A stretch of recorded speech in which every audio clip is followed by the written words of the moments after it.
दोस्तों इस वीडियो में हम कक्षा 12वीं का रसायन शास्त्र केमिस्ट्री का त्रैमासिक परीक्षा के लिए इंपॉर्टेंट देखने वाले हैं। इस वीडियो में हम जानेंगे कि त्रैमासिक परीक्षा में कौन कौन से क्वेश्चन आपके आ सकते हैं। 2 अंकी वाले, 3 अंकी वाले, 4 अंकी वाले अति महत्वपूर्ण देख लेंगे। जैसा कि आप सभी को पता है त्रैमासिक परीक्षा जल्दी होने वाली है, इसलिए लगातार मैं आपकी तैयारी करा रहा हूँ। सबसे पहले हिंदी के, फिर इंग्लिश के, फिर आपके फिजिक्स के इंपॉर्टेंट क्वेश्चन कवर कराए हैं। क्रम से वीडियो देखना चाहते हैं त्रैमासिक परीक्षा की एक अलग से प्लेलिस्ट बना दी है। त्रैमासिक परीक्षा इंपॉर्टेंट क्वेश्चन आंसर नाम से प्लेलिस्ट होगी। प्लेलिस्ट पे जाकर क्रम से आप जाकर वीडियो देख लीजिएगा। तो केमिस्ट्री के इंपॉर्टेंट देखेंगे एक ही वीडियो में 2 अंकी वाले, 3 अंकी वाले, 4 अंकी वाले अति महत्वपूर्ण कवर करेंगे। आगे कहेंगे तो ऑब्जेक्टिव क्वेश्चन बता दूंगा।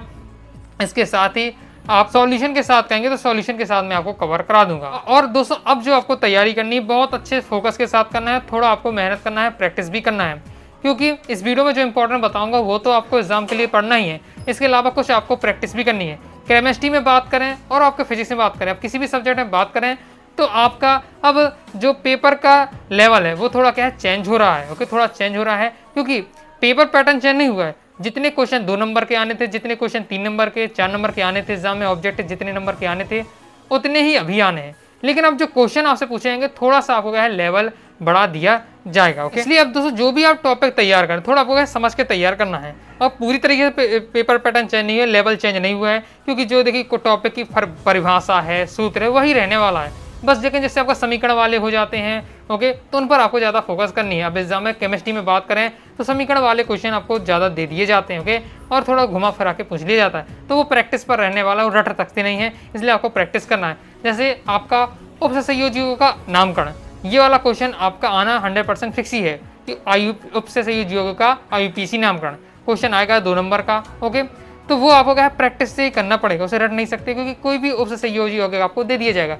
किसी का भी आपसे IUPAC नामकरण पूछ लिया जाएगा तो वो आप रट नहीं सकते, इसलिए आपको समझना पड़ेगा। तो ऐसे कुछ टॉपिक है वो मैं आपको इस वीडियो में बता दूंगा कौन कौन से टॉपिक आपको समझना है, कौन कौन से क्वेश्चन आपको रटना है, तैयार करना है, जानने वाले। तो चलिए देख लेते हैं क्लास 12 केमिस्ट्री के इंपॉर्टेंट क्वेश्चन। दोस्तों हम देख लेते हैं 2 अंकी वाले महत्वपूर्ण प्रश्नोत्तर, फिर उसके बाद 3 नंबर वाले, फिर 4 नंबर वाले हम महत्वपूर्ण प्रश्न देखेंगे। पहला क्वेश्चन है मोलरता एवं मोललता को इकाई सहित परिभाषित कीजिए। हेनरी के नियम को उदाहरण सहित समझाइए। नेक्स्ट है 120 न्यूमेरिकल क्वेश्चन है, बिल्कुल सिंपल वाला, ये भी आपका क्या है एक वाक्य में भी आ सकता है, 2 नंबर में भी आ सकता है। तो 120 ग्राम NaOH को 2 लीटर विलयन में विलय किया गया है, विलयन की मोलरता ज्ञात कीजिए। अब MP बोर्ड का जो पेपर है हल्का सा डिफिकल्ट बनाने के लिए ये अब 2 नंबर में क्वेश्चन ना देखे, पहले 2 नंबर में क्वेश्चन आते थे, अब सीधे एक वाक्य में ये आपको सही विकल्प में इस टाइप के क्वेश्चन आ रहे हैं। ओके, तो आपको क्या है स्पीड से कैलकुलेशन करना है और न्यूमेरिकल एकदम परफेक्ट आपको तैयार करना है, और सिंपल रहेगा, फॉर्मूला बेस्ड रहता है, तो इसलिए आपको ऑब्जेक्ट में दे दिया जाता है। तो आपको मोललता, फॉर्मलता, नॉर्मलता ये कैसे आपको निकालनी पड़ती है, इनका पहले फॉर्मूला याद कर लीजिएगा और इनसे संबंधित सभी से आपको न्यूमेरिकल प्रैक्टिस करके रखना है। अणु संख्या गुणधर्म किसे कहते हैं, उदाहरण सहित बताइए। मोल प्रभाज किसे कहते हैं, विशिष्ट चालकता किसे कहते हैं। आगे देख लेते हैं शुद्ध जल की मोललता ज्ञात कीजिए। नेक्स्ट लिगेंड किसे कहते हैं, कीलेट क्या है। नेक्स्ट बहुत ज़्यादा इंपॉर्टेंट है ये, इस क्वेश्चन को आना 100% फिक्स रहने वाला, इस टाइप का क्वेश्चन 100% फिक्स रहता है आपके एग्जाम में आना, चाहे वो त्रैमासिक परीक्षा, अर्धवार्षिक परीक्षा या बोर्ड परीक्षा हो, और किसी भी साल का आप पेपर उठाकर देख लीजिएगा, त्रैमासिक, अर्धवार्षिक या बोर्ड एग्जाम का पेपर, ये क्वेश्चन आपको जरूर मिलेगा। वो है उपसंयोजी यौगिकों का IUPAC नामकरण। ओके, तो उपसंयोजी यौगिकों का IUPAC नामकरण सीख लेना आपको, इसे रटा नहीं जा सकता, क्योंकि जैसे एग्जाम्पल के लिए अब 2 नंबर का आएगा तो 2 आपको इस प्रकार से दिए जाएंगे, उपसंयोजी यौगिक उनका आपको IUPAC नामकरण करना पड़ेगा। ओके, तो कोई भी आपको यहाँ दिया जा सकता है, कुछ भी यहाँ आपको दिया जा सकता है, कोई भी उपसंयोजी यौगिक दिया जा सकता है। ओके, तो इसका यही तरीका रटा जा नहीं सकता है, क्योंकि 50, 100, 200 उपसंयोजी किसी भी टाइप का आ सकता है। ओके, उसका IUPAC नाम आपको लिखना है। तो आप जब आप उसको सीख लेंगे, ओके, जब आपको किस तरीके से उस IUPAC नामकरण करना पड़ता है वो सीख लेंगे, तो फिर आपको कोई दिक्कत नहीं होने वाली है। तो इसके रूल होते हैं उपसंयोजियों का IUPAC नामकरण, या फिर उल्टा आ सकता है IUPAC नाम दे दिया जाएगा, कहा जाएगा उपसंयोजियों का सूत्र लिखिए, इस प्रकार से सूत्र आपको बनाने के लिए कहा जाएगा। तो किसी भी टाइप से आपका आ सकता है, ये तभी संभव जब इसका आपको क्या है इसको आप सीखेंगे। ओके, इसके रूल वगैरह आप तैयार करेंगे। तो अगर आप सीखना चाहते हैं तो मैंने 2025 में 2026 में हर साल में इसकी वीडियो लाता हूँ एक तो, जिसमें क्या है उप संयोजियों का IUPAC नामकरण कैसे करते हैं उसके रूल में बताता हूँ, सिंपल शॉर्ट में समझाता हूँ। अगर आप तैयार करना चाहते हैं तो आप यूट्यूब पर जाइए, सर्च करिएगा और संयोजियों का IUPAC नामकरण किस तरीके से करना है, वायुमंडल साइंटिफिक क्लासेस, ये लिख दीजिएगा, आपको वीडियो मिल जाएगी, तो सीख लीजिएगा। ये क्वेश्चन अब 100% फिक्स है, लेकिन ये फिक्स नहीं होती कि हाँ यही वाला पढ़ लो तो ये रट के चले जाओ तो आपका आ जाएगा। ये किसी भी तरीके से आ सकता है, वो आपको मैं टॉपिक तैयार करके रखना पड़ेगा। ओके, फिर नेक्स्ट क्वेश्चन है DNA और RNA में अंतर लिखिए, आवश्यक एवं अनावश्यक एमिनो अम्ल की परिभाषा दीजिए। तो ये आपका दोस्तों लास्ट जो चैप्टर है, जो सबसे लास्ट चैप्टर है जीवाणु, वह भी आपका आना है एग्जाम में, इसलिए उससे भी क्वेश्चन यहाँ आपके कवर किए जा रहे हैं। पूरा सिलेबस को ध्यान में रखकर यहाँ इंपॉर्टेंट मैं आपको बता रहा हूँ। नेक्स्ट हमारा क्वेश्चन है द्विक लवण और संकुल लवण में अंतर लिखिए, संगमण धातु में अच्युतप्रेरक होती है क्यों, जो संगमण धातु होती है अच्युतप्रेरक होती है क्यों होती है, लवण सेतु के कार्य लिखिए, समन्वय संख्या को परिभाषित कीजिए, उपसंयोजी यौगिकों में आयन समता का एक उदाहरण दीजिए। नेक्स्ट है संकुल आयन या जटिल आयन की परिभाषा लिखिए। फिर जटिल आयन किसे कहते हैं, रेशेदार तथा गोलाकार प्रोटीन में अंतर लिखिए, एंजाइम क्या होते हैं। आगे देख लीजिए, सभी के क्वेश्चन के आंसर 2-2 लाइन के होते हैं, तो अच्छे से आपको तैयार कर लेना है। एकदम फिक्स वाले परिभाषा वाले क्वेश्चन हैं, और एंजाइम क्या है, समन्वय संख्या क्या है, लवण सेतु के कार्य बताइए, जुटारायन क्या है, रिश्तेदार गोलाकार प्रोटीन में अंतर, सभी 2 लाइन में आपको तैयार करना है। नेक्स्ट है प्रोटीन के विकृतीकरण से क्या तात्पर्य है, प्रोटीन की कमी से होने वाले 2 रोगों के नाम लिखिए। नेक्स्ट न्यूमेरिकल हमारे क्वेश्चन रहने वाले हैं, बाकी नॉर्मल मैंने फोकस नहीं किया न्यूमेरिकल में, लेकिन जो भी इंपॉर्टेंट लगे मैंने आपको बताने के लिए यहाँ कवर कर रहा हूँ। ओके, अलग से जो मैं आपको बता दूंगा कि क्या क्या आपको तैयारी करनी है, वो लास्ट वीडियो के लास्ट तक बने रहिएगा। मैं बता दूंगा कि जो मैं क्वेश्चन बताऊँ वो तो पढ़ना है, कुछ और टॉपिक अपने से मेहनत आपको करनी पड़ेगी, तो वो मैं आपको बता दूँगा। तो ये हम न्यूमेरिकल दिया हुआ है कि ग्लूकोज के 5% बिलियन का 25 डिग्री सेल्सियस पर परासरण दाब की गणना हमें करनी है। ग्लूकोज का आणविक द्रव्यमान दिया हुआ है और R की वैल्यू दी हुई है।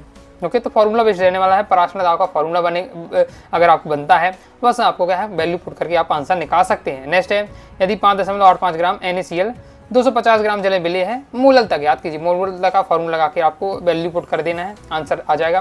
फैराडे के विद्युत अपघटन का प्रथम नियम लिखिए, अंतरकाशी यौगिकों के 2 अभिलक्षण लिखिए। बोर्ड एग्जाम में सभी क्वेश्चन आपके आ चुके हैं। D एवं F ब्लॉक के तत्वों के आपको 2 अनुप्रयोग या उपयोगी की बात रहने वाली है, तो आपको उपयोग बताने हैं। संगमण तत्व कण एंथैल्पी के उच्च मान क्यों दर्शाते हैं, लिखिए। आगे देख लेते हैं। नेक्स्ट है होमोलैप्टिक संकुल का एक उदाहरण सहित लिखना है, फिर हेटेरोलैप्टिक संकुल को एक उदाहरण सहित लिखिए। तो ये आपके हो जाते हैं 2 अंक वाले अति महत्वपूर्ण प्रश्न। अब दोस्तों हम देखने वाले हैं 3 नंबर वाले महत्वपूर्ण प्रश्न। चलिए देख ले 3 नंबर वाले महत्वपूर्ण प्रश्न है। आदर्श और अनादर्श विलयन में अंतर लिखिए। फिर नेक्स्ट निम्न को समझाइए, फॉर्मलता नॉर्मलता पार्ट्स पर मिलियन। ओके, इसके साथ ही मतलब आपको जो बिलियन वाले चैप्टर्स में मूलता, मुलरता, फॉर्मलता, नॉर्मलता, पार्ट्स पर मिलियन है, मोल प्रवाह, ये सब टॉपिक है, सबकी परिभाषा और फॉर्मूला अच्छे से तैयार करके रखना है। ओके, अब फॉर्मूला आपका तैयार होता है तो उससे संबंधित आप न्यूमेरिकल भी प्रैक्टिस कर लीजिए 2-3 चीज, तो अगर न्यूमेरिकल आता है तो वो भी आपसे आसानी से बन जाएगा। ओके, परिभाषा आएगी वो भी तैयार करके रखिए, फॉर्मूला आता है तो वो भी आपसे तैयार आपको करके रखना है। ओके, तो किसी भी टाइप से क्वेश्चन आपसे बन जाएगा। नेक्स्ट SN1 और SN2 अभिक्रिया की क्रियाविधि समझाइए तथा इसमें अंतर भी स्पष्ट कीजिए। देखिए दोनों तैयार करके रखिएगा, SN1 और SN2 अभिक्रिया की क्रियाविधि भी, और दोनों को अंतर तैयार करके रखिएगा। ओके, हो सकता है क्रियाविधि बस एग्जाम में पूछ लिया जाए, अंतर पूछ लिया जाए, दोनों भी आपका साथ साथ आ सकता है। ओके, कम ही चांस है, लेकिन दोनों टॉपिक आपको तैयार करके रखना है। नेक्स्ट है लैंथेनाइड संकुचन से क्या समझते हो, कारण एवं तत्व पर प्रभाव समझाइए। लैंथेनाइड संकुचन तैयार करना है, और लैंथेनाइड संकुचन के कारण क्या होते हैं और तत्वों पर लैंथेनाइड संकुचन का क्या प्रभाव पड़ता है, वो आपको तैयार कर लेना है। ओके, ये क्वेश्चन आप तैयार करते हैं तो लैंथेनाइड संकुचन वाला मतलब टॉपिक आपको पूरा तैयार करना है। लैंथेनाइड और एक्टिनाइड में अंतर बहुत ज़्यादा इंपॉर्टेंट है, बोर्ड एग्जाम में कई बार आ चुका है, तैयार करके रखिएगा। फिर संगमण तत्वों के आपको गुणों को तैयार करना है, मतलब व्याख्या करनी है, परिवर्ती संयुक्ता और रंगीन आयनों का निर्माण और चुंबकीय गुण, ये आपको तैयार कर लेना है। अब यही यहाँ से क्वेश्चन आपका जैसे 3 नंबर का तीनों टॉपिक पूछ लिए गए हैं, 2 नंबर में केवल इतना पूछ लिया जाए कि जो संक्रमण तत्व होते हैं रंगीन आयनों का निर्माण करते हैं, क्यों करते हैं, ये संक्रमण तत्व परिवर्ती संयोजन प्रदर्शित करते हैं, क्यों करते हैं, तो इस प्रकार से आपका आ सकता है। ये संक्रमण तत्व के चुंबकीय गुण की व्याख्या कीजिए, तो किसी भी टाइप से आपका आ सकता है। ओके, तो ये आपको तैयार होने चाहिए संक्रमण तत्व के ये गुण। नेक्स्ट D और F ब्लॉक के तत्वों में अंतर बताना है, बहुत ज़्यादा इंपॉर्टेंट ये भी आपका रहने वाला है। राउट का नियम क्या है, इसकी गणितीय व्यंजन की व्युत्पत्ति कीजिए। मोलरता और मोललता में आपको अंतर तैयार करना है। नेक्स्ट है डी ब्लॉक के तत्वों को परिभाषित कीजिए और इनकी 2 विशेषताएं लिखिए। एफ ब्लॉक के तत्वों को परिभाषित कीजिए, इनकी 2 विशेषताएं लिखिए। तो ये हो जाते हैं दोस्तों आपके 3 नंबर वाले अति महत्वपूर्ण प्रश्न। आगे देख लेते हैं। जो क्वेश्चन बता रहा हूँ पीडीएफ चाहती है अपनी वेबसाइट anuragstudyclasses.com से आप देख लीजिएगा। नेक्स्ट देख लेते हैं दोस्तों हम 4 अंकी वाले अति महत्वपूर्ण प्रश्न। 4 नंबर देख लेते हैं, क्वेश्चन इंपॉर्टेंट है। तो पहले निम्न अभिक्रिया को समझाइए। अभिक्रिया वाला क्वेश्चन आता ही है, नाम वाले सभी आपको तैयार अभिक्रिया तैयार कर रखनी है। सेंड मेयर अभिक्रिया, हुंस डीकर अभिक्रिया, वुड्स फिटिंग अभिक्रिया, फीडल क्राफ्ट अभिक्रिया, वुड्स अभिक्रिया और फिटिंग अभिक्रिया। अच्छे से आपको ये तैयार कर लेनी। यहाँ तो मैंने दोस्तों 6 अभिक्रिया आपको दे दी हैं, लेकिन एग्जाम में 4 नंबर क्वेश्चन रहेगा तो हाई चांस है कि 4 अभिक्रिया आपसे पूछ लिए जाए। एक बात और बता देता हूँ, अभिक्रिया में क्या तैयार करना है, तो अभिक्रिया की वो परिभाषा तैयार करके रखना है और इसके साथ ही उसका हर अभिक्रिया का समीकरण होता है वो आपको क्या तैयार करके रखना है। ओके, उसी परिभाषा और उसका समीकरण आपको तैयार करके रखना है। 4 नंबर में अगर 4 अभिक्रिया पूछ ली जा रही हैं तो जैसे आपके पास टाइम नहीं है तो थ्योरी नहीं लिख पा रहे तो केवल 4 अभिक्रिया की समीकरण बस आप लिख देते तो भी आपको एग्जाम में नंबर दिए जाएंगे। लेकिन यदि 4 नंबर में मात्र 2 अभिक्रिया पूछी जा रही हैं तब आपको फिर परिभाषा भी बताना जरूर रहेगा और समीकरण लिखना भी जरूर रहेगा। ओके, और ये कमी चांस है कि 6 अभिक्रिया पूछ ली जाए 4 नंबर क्वेश्चन में। 4 नंबर के अधिकतम 4 ही अभिक्रिया आपसे पूछी जाएंगी। ये तो मैंने केवल बता दिया कि ये आपको इंपॉर्टेंट है, तैयार करके रखना है। अब कोई भी आपकी आ सकती है अभिक्रिया। नेक्स्ट विलोपन अभिक्रिया किसे कहते हैं, इससे संबंधित सेंट जैप का नियम लिखिए। विद्युत रासायनिक सेल जिसे गैल्वेनिक सेल भी कहते हैं और विद्युत अपघटनी सेल, दोनों में आपको क्या है, इन दोनों में आपको अंतर बताना है। नेक्स्ट बहुत ज्यादा इंपॉर्टेंट रहने वाला है, 2022 की बोर्ड एग्जाम में आता है और उससे पहले भी कई बार आ चुका है। विशिष्ट चालकता, तुल्यांकी चालकता और आणविक चालकता का सूत्र एवं इकाई लिखिए। इन पर तन्यता का प्रभाव स्पष्ट कीजिए। यानी विशिष्ट चालकता, तुल्यांकी चालकता, आणविक चालकता की आपको परिभाषा तैयार करना है, सूत्र तैयार करना है। ओके, इसके साथ इसकी इकाई लिखनी है और तन्यता पर क्या प्रभाव पड़ता है वो आपको बताना है। नेक्स्ट कोलास का नियम, बहुत ज्यादा इंपॉर्टेंट है कोलास का नियम। तो कोलास के नियम और उसके अनुप्रयोग, पहले कोलास का नियम तैयार करना है फिर उसके अनुप्रयोग आपको तैयार करना है। फिर उससे संबंधित हो सकता है न्यूमेरिकल भी आपसे पूछ लिया जाए तो कोलास के नियम से संबंधित न्यूमेरिकल भी आपको तैयार करके रखना है। नेक्स्ट है मानक हाइड्रोजन इलेक्ट्रोड क्या है, यह कैसे बनाया जाता है, इसकी 2 सीमाएं लिखिए।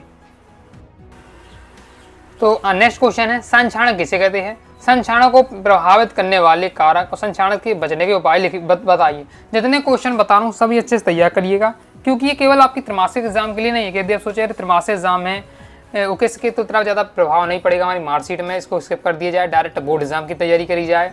तो देखिए एग्जाम आपको देना ही है, क्वेश्चन आपको कुछ अलग से नहीं पढ़ने, वही क्वेश्चन पढ़ने जो बोर्ड एग्जाम के लिए इंपॉर्टेंट रहते हैं। जो क्वेश्चन बता रहा हूँ ओके इसमें 90% बोर्ड एग्जाम के लिए इंपॉर्टेंट है, इसलिए सभी आपको अच्छे से तैयार करके रखना है। ओके, मैन आप बोर्ड एग्जाम की तैयारी कर रहे हैं क्योंकि। नेक्स्ट है मूलर क्वथनांक उन्नयन स्थिरांक, जो बिलियन वाला चैप्टर है, पहले उससे 4 नंबर क्वेश्चन नहीं बनता था, लेकिन अभी विगत वर्षों में देखा गया 2-3 साल का अगर पेपर उठाएंगे वहां से आपका हर साल 4 नंबर क्वेश्चन अब बनने लगा है। तो बिलियन वाले चैप्टर से 4 नंबर क्वेश्चन बन रहा है तो हमें देखना है कि उस बिलियन वाले चैप्टर में से कौन कौन से टॉपिक है जिससे लॉन्ग टाइप क्वेश्चन पूछे जा सकता है। तो यहाँ 4-5 क्वेश्चन जो निकल के आए हैं और previous city paper NS sir के देखा गया है वो क्वेश्चन मैं आपको बता रहा हूँ। ओके, तो मूलर क्वथनांक उन्नयन स्थिरांक किसे कहते हैं, किसी विलेय की मूललता और क्वथनांक उन्नयन में संबंध स्थापित कीजिए। नेक्स्ट है मूलन हिमांक अवनमन स्थिरांक से क्या समझते हैं, किसी विलेय की मूललता और हिमांक अवनमन में संबंध स्थापित कीजिए। नेक्स्ट क्वथनांक में उन्नयन को परिभाषित कीजिए, इसके आधार पर विलेय के मूलर्द्यमान निर्धारक के लिए गणितीय व्यंजन की व्युत्पत्ति कीजिए।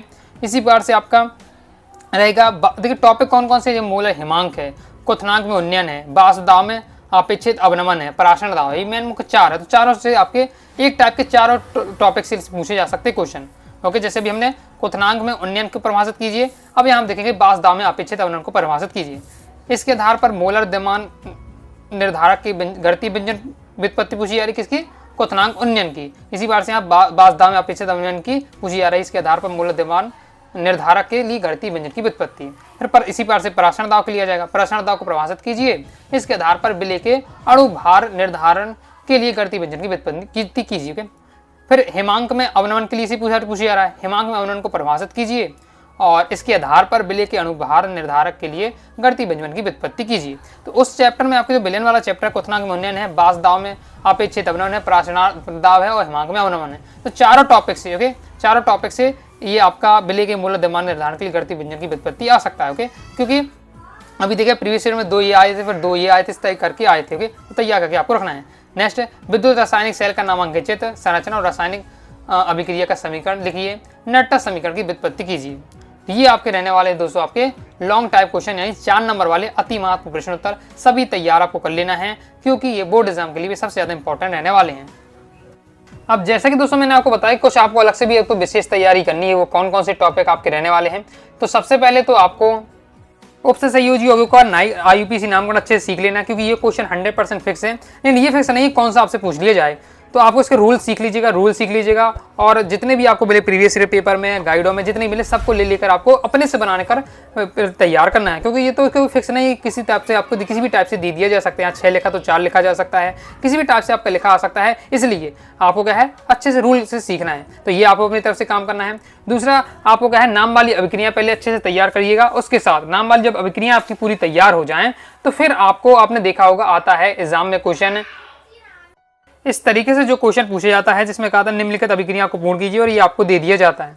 तो बहुत सारे विद्यार्थी रहते ये नहीं बन रहा है, तो पहले तो आप नाम वाली अभिक्रियाएं तैयार करिए। तो नाम वाली अभिक्रिया में होते हैं जो समीकरण दिए जाते हैं, लगभग 2-3 तो वही आपको रख दिए जाते हैं, और कुछ आपको क्या कॉमन सेंस से प्रैक्टिस करनी पड़ती है। तो ये आपका है प्रैक्टिस पर डिपेंड रहने वाला है, तो यहाँ पर आपको फोकस करना है। इसके अलावा होता है आपका न्यूमेरिकल क्वेश्चन। ओके, तो न्यूमेरिकल क्वेश्चन भी यहाँ मैंने कवर नहीं किया है, तो वो आपको देखना पड़ेगा किस टॉपिक से आता है। देखिए आगे तो बोर्ड एग्जाम के लिए बता दूंगा, लेकिन अभी त्रैमासिक के लिए बता रहा हूँ, और टाइम रहता तो वो भी मैं आपको बता दूंगा। लेकिन ये 3 टॉपिक है। पहला तो आपका IUPAC नामकरण आपको अपने अच्छे से तैयार करना पड़ेगा। जो टॉपिक फिक्स है, जो आपके फिक्स रहते हैं क्वेश्चन, वो तो मैंने आपको यहाँ बता दिए, लेकिन जिसको आपको लगातार अभ्यास करके आपसे बनेंगे। ओके, एक बार में रट नहीं सकते, डायरेक्ट आपको प्रैक्टिस करना पड़ेगा केमिस्ट्री में, वो मैंने आपको बताया, तो उनको अलग से आपको देख लीजिएगा। बाकी दोस्तों मैंने जितने क्वेश्चन बताया अच्छे तैयार कर लीजिएगा। तो आई होप दोस्तों आपको वीडियो से लाइक कर सब्सक्राइब जरूर दीजिएगा, साथ ही टाइम चैनल व्हाट्सएप चैनल को ज्वाइन कर लीजिएगा। और प्रॉपर तैयारी करना चाहते हैं, PDF मटेरियल प्राप्त करना चाहते हैं, तो आपको करना है 12th केमिस्ट्री कोर्स ज्वाइन कर लीजिएगा। प्ले स्टोर से अनुराग स्टडी क्लासेस ऐप डाउनलोड कर लीजिएगा, और वहाँ से आपको केमिस्ट्री कोर्स लीजिएगा complete. All chapter important question answer, all chapter objective question answer, all chapter important question answer, पूरे नोट्स दिए जाएंगे इसके साथ ही, और previous year paper solution, model paper solution complete आपको PDF मटेरियल मिल जाएगा। तो आपके बोर्ड एग्जाम तक अच्छे से आ गया है, आप आराम से तैयारी कर पाएंगे। तो मिलते दोस्तों नेक्स्ट वीडियो में, तब तक के लिए बाय बाय।